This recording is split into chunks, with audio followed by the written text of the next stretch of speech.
Alors, je vous propose donc de reprendre. Parmi les notions qui ont progressivement remodelé l'intervention sociale, en AEMO notamment, la prise en compte du droit des parents semble être une clé de l'évolution que nous cherchons à identifier et à comprendre. Les lois qui se sont succédées, en particulier la loi de 2007 et maintenant celle du 14 mars, vont toutes dans le sens d'un plus grand respect des droits des parents, premier protecteur de l'enfant. Quelles sont alors les incidences de cette évolution sur le travail mené avec les parents? La diversification des mesures entre l'intervention en milieu ouvert et la mesure de placement, l'individualisation des prises en charge, pour utiliser le langage que l'on utilise le plus souvent, tout cela constitue-t-il une réponse aux attentes et aux besoins des familles? Comment garantir simultanément la protection de l'enfant, de son intérêt et de ses droits avec ceux des détenteurs de l'autorité parentale? Comment la protection de l'enfance peut-elle concilier ces deux dimensions complémentaires, mais qui peuvent parfois entrer en contradiction? Alors, plusieurs interventions vont cet après-midi nous permettre d'identifier et de comprendre cette évolution. D'abord, au travers d'une approche historique, M. Philippe Milburn nous propose de balayer les principes directeurs animant le système de protection de l'enfance en s'attachant aux moments qui ont fait transition. M. Milburn est professeur de sociologie. Alors, sur les indications que vous avez, il est référencé à l'université de Versailles-Saint-Quentin, mais je crois savoir qu'il n'y est plus depuis quelque temps et qu'il a intégré l'université de Rennes, mais il sera plus précis si c'est nécessaire. Voilà, je lui laisse volontiers la parole. Okay. Juste une petite chose, j'ai un petit diaporama, donc est-ce que je peux brancher Ah, certainement. Je suis nul sur tout ce qui est, mais si vous savez faire, on va voir si ça va. Trop fort. Ça marche Non. ici, mais à l'autre bout, je ne sais pas. Il y a quelque chose à diffuser? Oui. Est-ce que vous l'avez sur clé? Non. Bien. Je suis sur mon ordi. Je vous demande deux. Ben voilà, ça marche. Ça y est, ça marche. Ça y est, c'est parti. Bravo. Merci. Il n'y a qu'à brancher. Voilà. Bien, bonjour à tous. Et un grand merci aux organisateurs de m'avoir invité à cette occasion. Là, je suis assez fier et heureux de pouvoir me présenter devant cette impressionnante assemblée du CNAEMO. Donc, j'ai intitulé mon intervention, que je vais faire durer une demi-heure et pas plus, pour qu'on puisse échanger. Évolution et transformation de la protection de l'enfance, puisque c'est un peu cet exercice qui m'a été demandé de faire et auquel je me livre volontiers. Donc c'est je vais brosser de façon générale cette évolution. Je ne suis pas historien, donc je ne rentrerai pas dans le détail, je ne remonterai pas au 19e siècle, encore moins plus tôt. Mais je suis sociologue, comme d'ailleurs l'indique, voilà.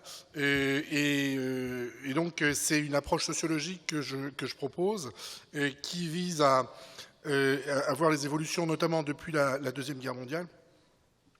C'est-à-dire la création véritablement de la protection de l'enfance dans sa forme moderne, et en évitant de faire ce qu'on fait en général, c'est-à-dire de regarder essentiellement les textes de loi, les politiques de l'État en la matière, mais en allant voir davantage comment ces textes de loi et ces politiques à la fois cachent un certain nombre d'autres choses qui sont les problématiques des publics concernés, mais aussi les pratiques professionnelles de tous ceux qui interviennent dans le champ. Et comment tout ça, c'est l'objet de ce schéma, tout ça procède d'une dynamique mutuelle où finalement les cadres juridiques et le cadre juridique et politique n'est pas forcément prédominant. Il est largement influencé, déterminé, à la fois par la nature des problématiques du public, mais aussi par le public lui-même. Et quand je dis le public, c'est pas seulement les familles, mais c'est aussi le voisinage, c'est aussi la société de façon générale qui peut renvoyer de l'information sur la question, en l'occurrence, de la protection de l'enfance. Et puis donc des pratiques professionnelles. Alors j'indique ici pratiques professionnelles, mais c'est beaucoup plus large que ça, c'est-à-dire ça sera à la fois les pratiques réelles, mais aussi les catégories, les références, les méthodes, la formation, et qui concerne, je note ici professionnel, c'est-à-dire bien sûr ce sont les travailleurs sociaux, mais pas uniquement. En réalité, et c'est ça que j'étudie d'ailleurs de manière plus précise, c'est un ensemble de professionnels qui travaillent de manière conjointe autour d'une problématique et d'une série de réponses publiques qui peuvent être, en l'occurrence, donc la protection de l'enfance, l'assistance éducative. Et donc, dedans, il faut y inclure les magistrats, procureurs, juges pour enfants. Il faut y inclure les psychologues. Il faut y inclure les pédopsychiatres, même si peut-être que dans votre pratique professionnelle, ils sont assez peu présents, mais les études sur l'émergence au niveau international de la protection de l'enfance comme problématique dès le début du XXe siècle, etc., comme problématique donnant lieu à une politique publique par la suite, montrent que c'est la pédopsychiatrie qui, la première, a été en première ligne, si vous voulez, pour désigner notamment un certain nombre de problèmes à caractère psychologique et des enfants nécessitant une prise en charge. Mais ça, j'y reviendrai. Donc voilà, il s'agit de saisir la dynamique qui anime ces trois pôles, qui dialoguent sans cesse, et le juridique n'arrivant jamais en premier. Ce qui arrive en premier, ce sont les problématiques du public et les pratiques professionnelles qui doivent s'y adapter, les textes de loi venant souvent à l'appui de tout cela, et les politiques publiques étant simplement un cadre qui est donné à ces textes de loi. Alors, pour donc reprendre les choses depuis le début, on va partir de ce que ici je considère comme le début d'une véritable protection de l'enfance moderne, c'est-à-dire la période de l'après-guerre. Le texte évidemment fondateur, même si il faut remonter plus haut, bien sûr, parce que c'est justement pas un texte de loi qui est au fondement, mais je remonterai pas plus haut pour l'instant, pour ne pas trop être long. C'est donc l'ordonnance du 2 février 1945 qui concerne bien sûr uniquement a priori les mineurs délinquants, mais ce qu'on oublie souvent, c'est que une majorité des mineurs qui étaient interpellés pour délinquance et qui étaient renvoyés devant les services sociaux à cette époque, l'immédiate après-guerre, l'étaient pour des infractions qui s'appelaient vagabondage et prostitution. Et donc qui aujourd'hui ne seraient pas traitées au titre du pénal, mais bien au titre du civil, c'est-à-dire de l'ordonnance de 58. Donc l'ordonnance de 45 est venue couvrir une carence qui existait auparavant, puisqu'il n'y avait rien d'autre que la vieille correction paternelle qui était les parents qui demandaient au juge de placer les enfants, et donc des textes strictement pénaux. Et donc l'ordonnance de 45 met en scène l'éducabilité comme principe majeur qui va animer une bonne partie de la prise en charge des enfants, en difficulté, et dont l'ordonnance de 58 sera le prolongement d'une certaine manière. Donc, j'insiste pas sur le côté juridique, peut-être que vous le connaissez mieux que moi d'ailleurs, mais c'est pas tellement ça qui est intéressant à l'époque. Ce qui est intéressant, c'est que c'est l'émergence de tout un un secteur professionnel, un secteur de prise en charge, mais un secteur professionnel, puisque les premiers travailleurs sociaux, éducateurs notamment, vont être formés à cette époque-là, dans le public avec l'éducation surveillée et dans le privé, et que le secteur qui apparaît autour de l'idée d'éducation spécialisée, c'est le secteur de l'enfance inadaptée, et donc d'une réponse qui est la réadaptation des mineurs. Et enfin des enfants, des jeunes. Je rappelle entre parenthèses que la majorité est à 21 ans jusqu'en 1974. Donc dans les mineurs, ça va jusqu'à 21 ans. Et donc on a affaire à une prise en charge commune avec des formations assez homogènes, des références assez homogènes, notamment basées sur la psychologie de l'époque, qui vise un public assez diversifié en réalité sous un même chapeau de l'enfance inadaptée, qui concerne l'enfance handicapée, hein, les enfants ayant des handicaps, en particulier des handicaps mentaux, mais pas uniquement, ayant des difficultés scolaires graves, ayant des problèmes sociaux familiaux, donc issus de familles en grande difficulté, et puis les mineurs qui commettent des actes de délinquance. Mais tout ça participe d'un ensemble assez indifférencié finalement, aussi bien dans la prise en charge et quand je dis la prise en charge, je renvoie aux compétences, aux moyens, aux méthodes, et même au dispositif, si vous voulez. C'est-à-dire qu'on trouvait dans les foyers, ou dans les... enfin, essentiellement dans les foyers, oui, des mineurs qui avaient des problématiques assez différentes quant à l'origine de la saisine, mais qui se retrouvaient ensemble autour d'une même équipe éducative. Et puis, bien sûr, l'enfance maltraitée était concernée, mais ce n'était vraiment pas le cœur de cible à cette époque-là. Alors, cette réponse commune, c'est vraiment donc un secteur qui se constitue autour d'un modèle d'intervention, d'une forme de savoir qui est, disons, l'assistance éducative, qui se décline sous toutes sortes de manières. Et l'AEMO est un peu au cœur du dispositif, c'est un peu la référence centrale, parce que c'est elle qui contient les principaux éléments d'action éducative, finalement, d'assistance éducative pour les jeunes, c'est-à-dire, enfin pour les enfants ou pour les mineurs, c'est-à-dire que c'est elle qui développe les principaux instruments pédagogiques, sachant que dans les textes, comme bientôt dans l'esprit de tout le monde, en particulier des juges, eh bien, le placement doit être évité. C'est ce qui est dit dans le texte de l'article 75, mais dans toutes sortes de textes. Hein. Le placement doit être évité et le maintien à domicile favorisé.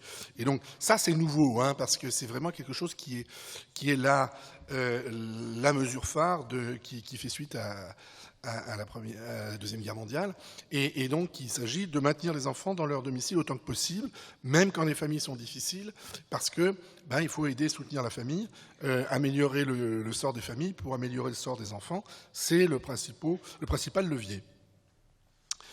Donc on a une AEMO qui sert de référence aussi bien pour l'intervention pénale, puisque là, finalement, quels que soient les intitulés des mesures en milieu ouvert au niveau pénal, les éducateurs de l'éducation surveillée, qui est devenue la PJJ depuis,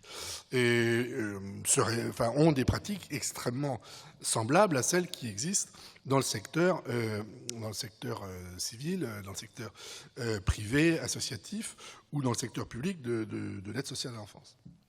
Donc, y compris donc les mesures de placement. Quand placement il y a, eh bien, on se réfère là encore à une assistance éducative qui est davantage centrée sur l'idée d'une assistance qui tend vers le familial plutôt que vers une tutelle, disons, de l'État autour des lieux d'encadrement, ce qui était plutôt le cas avant la guerre.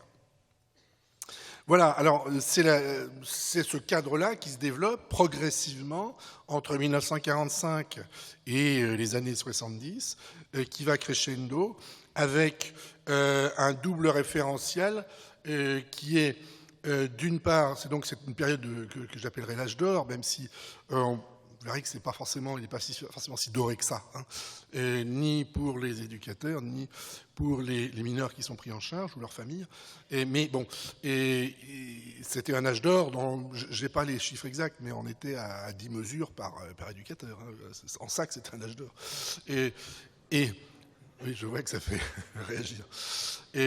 Mais qui était marqué par deux approches. D'une part, une approche en termes de moralité, c'est-à-dire qu'on considérait la moralité des familles en premier lieu, et d'autre part, avec un référentiel qui était très psychologique et qui, au fil des ans, et notamment dans les années 60-70, plutôt les années 70 en réalité, est devenu foncièrement psychanalytique. La psychanalyse devient la référence, le code qui permet de diagnostiquer les situations et ensuite, éventuellement, d'y répondre. Alors, il faut bien avoir en tête que ces années-là, les années 60-70, sont des années que l'on... Enfin, ça s'arrête en 75, mais qu'on appelle, que les économistes, et notamment Jean Froistier, qui est l'auteur de cette expression, appelée les 30 glorieuses. En réalité, c'est les 30 glorieuses, ceux qui ont connu s'en souviennent sans doute, mais les plus jeunes, pas du tout, puisqu'ils n'ont pas connu. Ces 30 glorieuses-là n'étaient pas si glorieuses que ça. C'est-à-dire que ce qu'il y avait de glorieux, c'est une croissance à 2 chiffres, c'est le plein emploi, c'est une augmentation des revenus, pour ceux qui travaillent, mais et du SMIC notamment, hein, puisque vous avez un SMIC qui augmente de 20%, je crois, après les accords de Grenelle, c'est énorme. Imaginez un SMIC qui augmente de 20% d'un seul coup, d'un seul.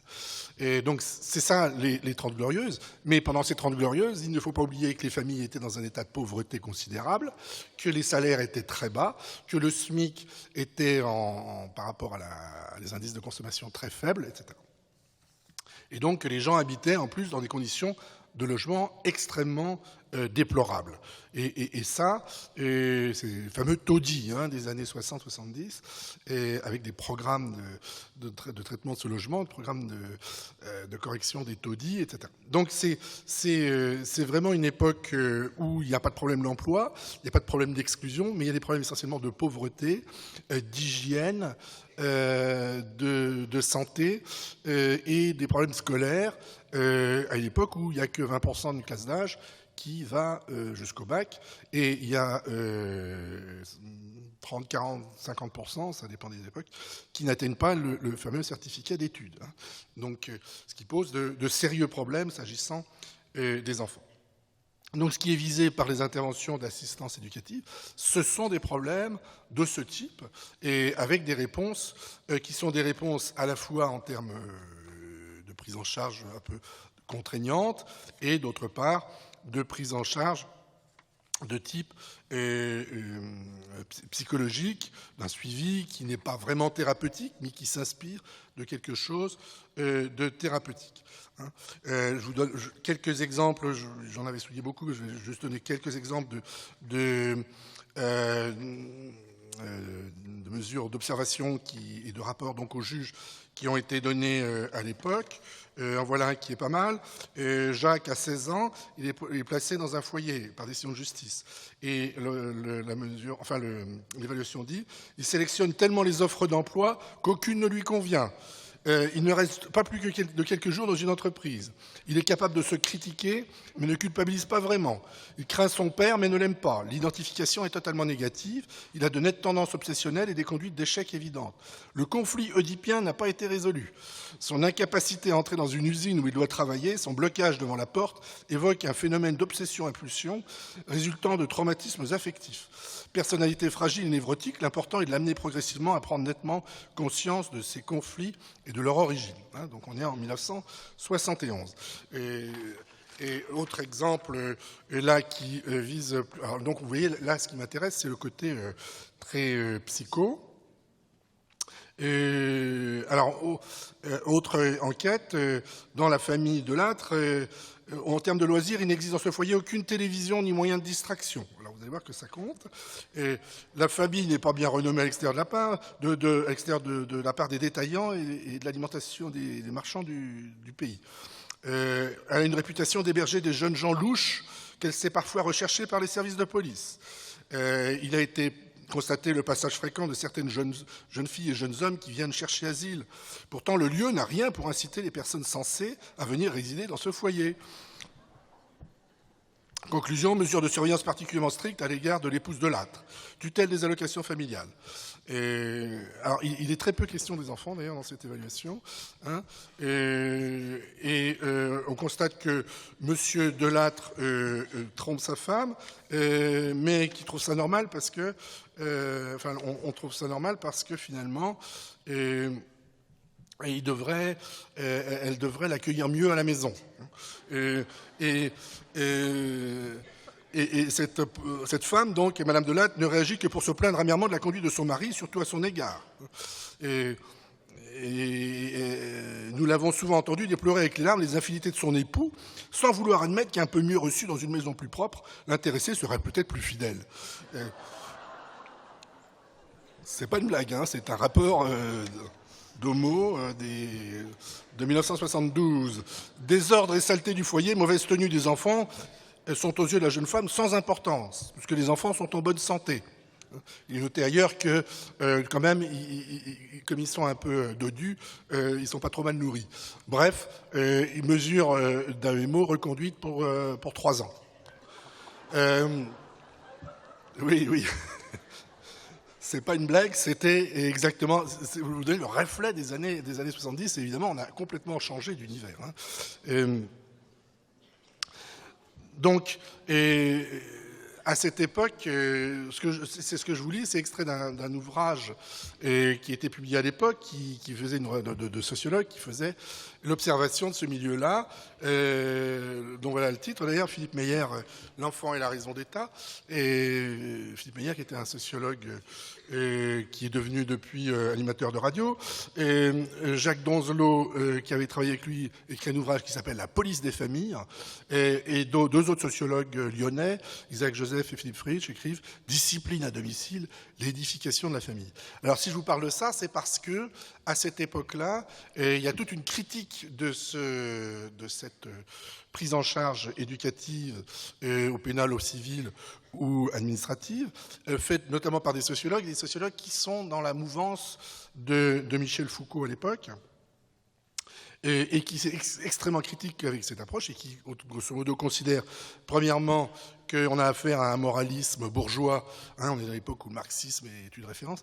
Moralisme bourgeois, et que c'est la morale bourgeoise qui s'impose à la classe populaire, hein, puisque la plupart des familles faisant l'objet d'un MO étaient grosso modo des familles groseilles, comme dans le film La vie est un long fleuve tranquille. Et puis, d'autre part, que le travail social n'est rien d'autre que l'exercice d'une forme de contrôle social sur les classes populaires. Et donc, alors, ce discours-là a beaucoup de succès. Il y a un numéro de la revue Esprit, etc. Enfin bon, beaucoup de succès à l'époque. Foucault était une référence majeure. Et ses ouvrages sont lus, et ils sont lus dans les centres de formation, etc. Moyennant quoi, ça impacte énormément le travail social, qui est obligé de se remettre en cause, et de remettre en cause son rôle par rapport à ça. Alors, si je vous parle de ça, c'est parce que... voilà, et c'est l'amorce. Hein, là, ces bouquins sont publiés, vous l'avez vu, en 77. Alors, le temps que ça se distille dans les esprits, on est au milieu des années 80. Et l'amorce de ce changement apparaît dans les années 80 pour aboutir dans les années 90. Et c'est, à mon sens, là que la grande mutation s'opère, grande mutation qui fait que vous rigolez de ces vieilles histoires, parce qu'aujourd'hui, on est dans un monde complètement différent, alors que les textes, finalement, n'ont pas changé de façon... L'article 375 est, grosso modo, le même dans ces termes, hein, le danger, la moralité, de l'éducation, etc. Donc, c'est les mêmes termes, mais le public et sa problématique, lui, a considérablement changé. Alors, pourquoi, qu'est-ce qui a changé ? Alors, d'une part, les références du travail social, je vais y revenir, mais d'autre part aussi le public lui-même. C'est-à-dire qu'on n'est plus à partir des années 80 dans les 30 glorieuses qui n'étaient pas si glorieuses. Mais on est dans une époque où c'est plus un problème de pauvreté, d'hygiène, etc. On a de plus en plus d'enfants qui sont scolarisés et qui sont scolarisés tardivement, mais on a ce phénomène qui émerge et qui va devenir un phénomène prépondérant, qui est celui de l'exclusion, appelons ça comme ça, j'aime pas trop ce terme-là, mais ou de la ségrégation, si vous voulez, avec les quartiers en difficile, avec la deuxième génération de l'immigration, avec des difficultés qui sont d'un ordre bien différent de ce qu'ils étaient auparavant. Et par conséquent, il faut y répondre, et il faut y répondre de façon un peu différente de ce qui était le cas auparavant. Autre chose qui va contribuer à opérer cette mutation, c'est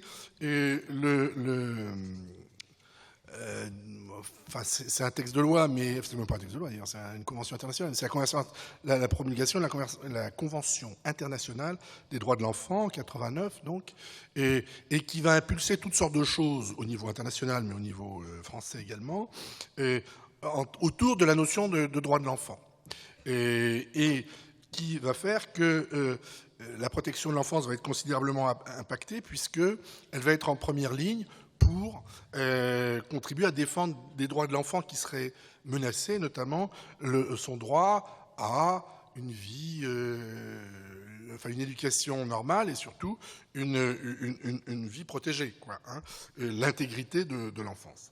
Et alors, ça va être la création du numéro 119, la création de l'Observatoire de l'enfance, de l'ONED,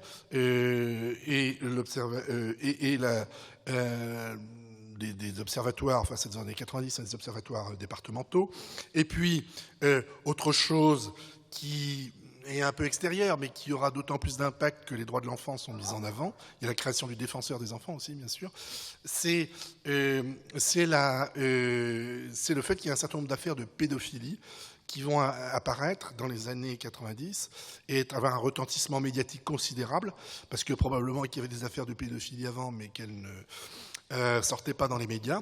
Et donc, on a l'affaire Dutroux, on a l'affaire Fourniret, on a l'affaire Émile Louis, et puis, n'oublions pas l'affaire Dutroux. Mais évidemment, l'affaire Dutroux, c'est l'affaire de trop, presque, si vous me permettez ce jeu de mots, parce que, finalement, c'est le résultat, hein, enfin la dérive de l'affaire Dutroux, d'accuser tout le monde, c'est parce que la pédophilie est devenue une obsession à la fin des années 90. L'affaire Dutroux, c'est grosso modo 2000, 2001, au début, et une obsession médiatique, mais aussi dans la police et chez les magistrats et chez les travailleurs sociaux. Tout compris, puisque, y compris les femmes qui s'occupaient des enfants d'Outreau, et ben les enfants, à chaque fois qu'ils croisaient quelqu'un qui leur faisait peur, ils disaient voilà, lui, il m'a violé. Et évidemment, elles le signalaient parce qu'elles avaient peur d'eux. Et puis ensuite, c'était l'assistante sociale le signalait au juge, ou au juge des enfants, ou au procureur, et c'était parti de cette façon-là. Hein, c'est un système où tout le monde s'est protégé parce qu'on craignait pour ces enfants, et on craignait, et donc on leur donnait crédit à leurs paroles de façon quasi aveugle. Donc voilà, si je parle de ça, c'est pas totalement hors propos, c'est parce que progressivement, on a vu arriver dans les cabinets des juges et par surcroît, évidemment, dans les services d'AEMO, eh bien, de l'enfance maltraitée, pas forcément sexuellement, mais en tout cas maltraitée, physiquement ou sexuellement, et avec ce ciblage, si on veut, autour des maltraitances vis-à-vis des enfants, qui ne représentent pas évidemment 100% du public, mais qui constituent un petit peu le noyau des problématiques des mineurs qui vont être traités spécifiquement en AEMO. Puisque ce qui va apparaître à cette époque-là, sur un plan juridique, mais aussi sur un plan des pratiques, et des pratiques judiciaires en particulier, mais aussi c'est la création des schémas départementaux, et donc où on se répartit un peu le travail, eh bien, l'assistance éducative, disons administrative, va de plus en plus traiter des affaires des familles en difficulté socio-économiques, l'AEMO en des situations de difficultés où l'enfant est menacé, et le pénal, enfin la PJJ, des situations où les gamins sont auteurs d'infractions. Évidemment, dans un nombre non négligeable de cas, ça j'ai des chiffres que j'avais observés, ce sont les mêmes. Voilà. Au pénal, on a, ça dépend des mesures, etc., mais on a des gamins qui sont à 40%, qui ont eu une mesure d'AEMO plus tôt. Et si on est dans les CEF, on est à 80%. Bon. Donc, évidemment, ce sont les mêmes familles, ce sont les mêmes problématiques de base, mais ce ne sont pas les mêmes services et ce ne sont pas les mêmes réponses, puisque progressivement, chacun de son côté, assistance éducative administrative, AEMO et PJJ, vont développer des outils et des mesures et des réponses qui sont adaptées et des compétences éducatives qui sont adaptées au public et finalement à la commande qui est celle à la fois du juge, et du cadre juridique, etc. Évidemment, les choses s'accélèrent dans les années 2000. La PJJ, on n'a plus grand-chose à voir avec le travail dans l'assistance éducative, elle se sent sur le pénal, on a créé des CEF et d'autres mesures pénales renforcées, etc. Donc voilà, on assiste, c'est ça qui me semble être, avant de conclure, le point essentiel, à une segmentation de la protection de l'enfance qui répond à une logique, d'une part, de rationalisation des services. Tous les textes de loi, évidemment, celui du 5 mars 2007 en est la meilleure illustration, mais on pense aussi au texte de 2002, etc. Tout ça, toute cette rationalisation de l'action, de l'action sociale en général, l'action éducative en particulier, vis-à-vis des mineurs, fait que les publics sont ciblés et que les réponses sont ciblées en fonction de ces publics. Alors c'est variable peut-être selon le département, puisque c'est une politique départementale. Il y a la matière, il y a des configurations variables, mais n'empêche que c'est le principe général qui anime tout ça. Alors, probablement qu'on entre finalement dans une ère nouvelle, pas tout à fait aussi changeante que celle des années 90, mais disons que les méthodes, elles, se sont ciblées autour de l'accompagnement et de la responsabilisation des parents, dont les mesures de réap, alors je ne sais pas si vous savez ce que c'est, de soutien à la parentalité, qui ont été inaugurées il y a longtemps, dans les années 90, mais qui se sont développées dans les années 2000, et surtout des méthodologies, les fameux 3P, qui viennent des pays anglo-américains, d'Australie pour être précis, et qui ont été diffusées au niveau international, deviennent des méthodes très standardisées d'accompagnement et de responsabilisation des parents autour de la notion de soutien. Et que ça, c'est là encore, l'AEMO est un peu au centre du dispositif, parce que c'est elle qui est censée faire principalement développer le soutien à la parentalité, et qu'elle le fait avec une difficulté majeure, me semble-t-il, mais ça, je serais curieux de vous entendre, puisque normalement l'assistance éducative administrative suppose l'adhésion des familles, et que tendanciellement, alors ça dépend des juges, etc., et des schémas départementaux, mais l'AEMO, les mesures judiciaires, reçoivent des situations où les parents ne sont pas forcément consentants. Et donc, ils doivent contractualiser, ils doivent utiliser des leviers divers pour faire en sorte que les familles soient d'accord avec une mesure avec laquelle elles ne sont pas d'accord à première vue. Et ça, c'est une difficulté par rapport à ce qui est la tendance de la rhétorique de l'accompagnement, qui n'est pas forcément, qui doit normalement, pour être politiquement correct, ne doit pas contenir de contraintes. Et pourtant, la question de la contrainte se pose, et je ne vois pas, alors au pénal, elle est claire, en AED, il n'y en a pas besoin, en AEMO, il y en a toujours un peu besoin, et la manière de le gérer est peu conceptualisée à mon sens. Mais ça, je n'ai pas d'éléments davantage dessus, donc je vous renvoie la balle. Voilà, c'est ma conclusion. Merci beaucoup. Merci. Merci. Merci pour l'effort de synthèse que vous avez remarquablement fait. Remarquable. Vraiment, je peux vous faire une confidence, ça fait drôle de voir sa vie racontée par quelqu'un d'autre. Mais c'est à peu près ce qui vient de m'arriver quand même. Allez, 10 minutes, pas plus, 10 minutes d'échange si vous le souhaitez. Les uns ou les autres, manifestez-vous, levez la main. On essaie de formuler des réactions, questions, commentaires, bref, pour laisser la place à la réponse. On terminait sur les questions d'adhésion, de contrainte, d'accompagnement. Vous avez, au passage, égratigné la notion d'exclusion. René Lenoir, 1974, autant que je me souvienne, hein, les exclus. Et vous disiez, j'aime pas beaucoup cette notion. Pourquoi ? Parce que moi, je m'en sers beaucoup. Oui, c'est une longue histoire. Et j'ai été formé par Robert Castel. Ça explique tout. Voilà. Qui a longtemps contesté cette notion et qui lui propose l'alternative, c'est de désaffiliation. Pour une raison simple, c'est que finalement, c'est un problème de rhétorique, un problème de terminologie plus que de réalité qui est derrière. C'est-à-dire que ce qu'on appelle exclus, ils ne sont pas si exclus que ça. Ils sont bien dans une relation avec le social, avec la société, et c'est ça qu'il faut étudier, traiter. D'accord, merci. Alors, quelqu'un souhaite... Oui, allez-y. Moi, je voudrais revenir sur la triangulation que vous avez proposée tout à l'heure. Au départ. Entre justice, pratique professionnelle et public et problématique. Donc moi, je suis éducatrice en AEMO, ça ne va pas vous surprendre. Ce que j'aurais à dire, moi, sur cette triade-là, c'est qu'effectivement, on fait, nous, éducateurs de milieu ouvert, parfois, les frais d'un manque de communication qui se justifie, certainement. On travaille donc dans le secteur de l'enfance qui présente des suspicions de danger.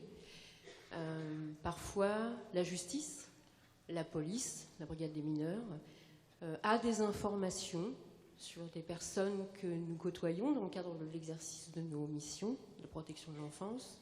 Parce qu'il y a instruction, ils n'ont pas le droit d'échanger avec nous de ce qu'ils savent, de ce qui gravite autour des enfants. Et de fait, on apprend par la suite qu'il y a eu effectivement des choses compliquées. Moi, ce que j'avais mis un peu en évidence sur cette triangulation, c'est que je me posais la question de savoir comment les associations, les présidents, les directeurs généraux d'associations, peuvent faire valoir auprès du politique.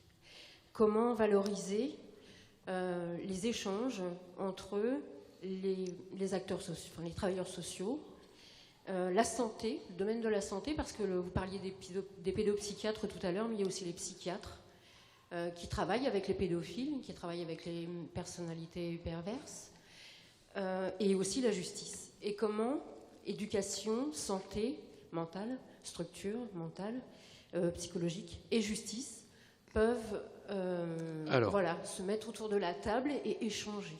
Alors oui, rapidement.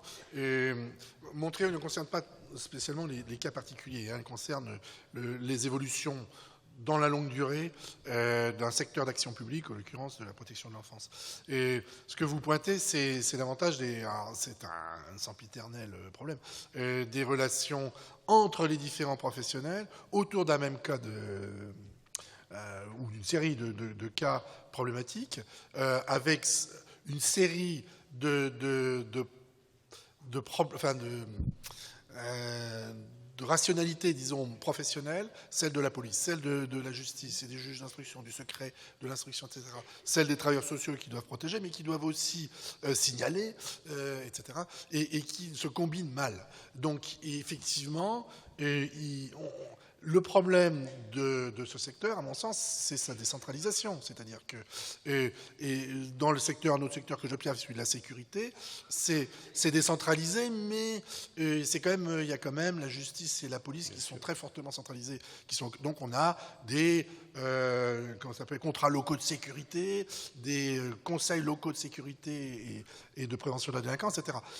Dans le secteur de la protection de l'enfance, les gens ne se rencontrent pas, ou peu, où ils se rencontrent en renégociant les prix de journée. Mais vous voyez bien que c'est pas sur les problèmes pratiques. Il n'y a pas d'espace de régulation des pratiques. Et c'est quelque chose à développer. On peut dire c'est la faute à l'État, c'est toujours la faute à l'État en France, mais c'est aussi à la société civile, par exemple le GNAEMO, mais pas que, tous les représentants des professionnels, à aussi solliciter, suggérer, souhaiter, et plus même exiger que des choses puissent exister au niveau local, départemental et au niveau national. Allez, une dernière intervention dans la salle, s'il vous plaît. Est-ce que quelqu'un souhaite... Oui ? Allez-y, je vous en prie. Ah, ça y est, oui, pardon. Le micro arrive.